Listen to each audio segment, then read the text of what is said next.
meanwhile, sends a comedy our way, the most important thing they try to do, of course, is to make us laugh. But in 3 of the most recent ones, the joke was on us.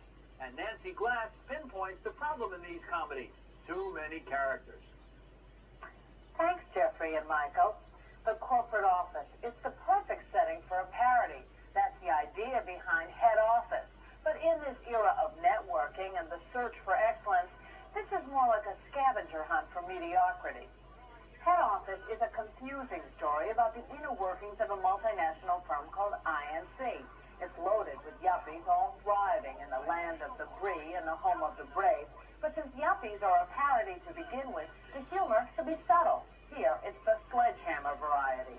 Look, I'm afraid Mr. Gross can't make the meeting.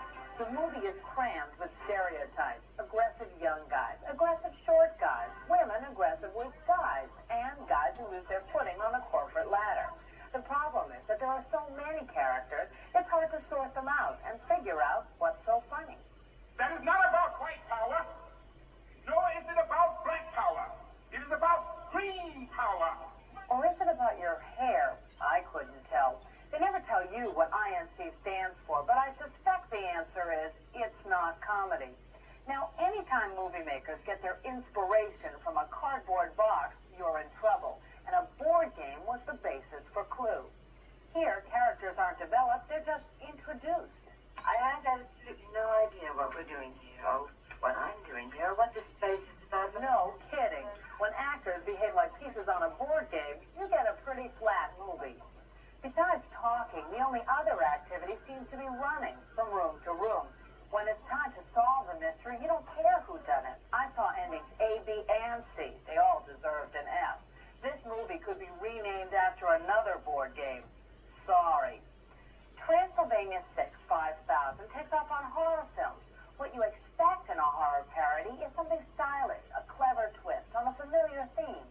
Here, the jokes are so strange, you could get a hernia just watching. In Transylvania 6, 5000, they've gone slap happy with slapstick and stick in as many monsters as can be manufactured. It's not funny, it's stupid. When was the last time you laughed at someone slipping on a banana peel? Falling off a ledge. Getting a leg caught in the door? That was the only laughter in the theater I was in. Transylvania 6, 5000 is a frightfully bad movie. The problem with all of these movies is gang casting. The credit roll looks like the roster for a Hollywood fundraiser. The theory is if you hire a whole bunch of popular comedians and actors, you'll attract an audience. But in this case, it's all cast, no content. And that's no laughing matter. I'm Nancy Glass. It's certainly no laughing matter for the producers of these movies. They dropped a bundle and the box office on all 3 of them. Too bad they couldn't invest in Woody Allen's hand and her sister. Better idea.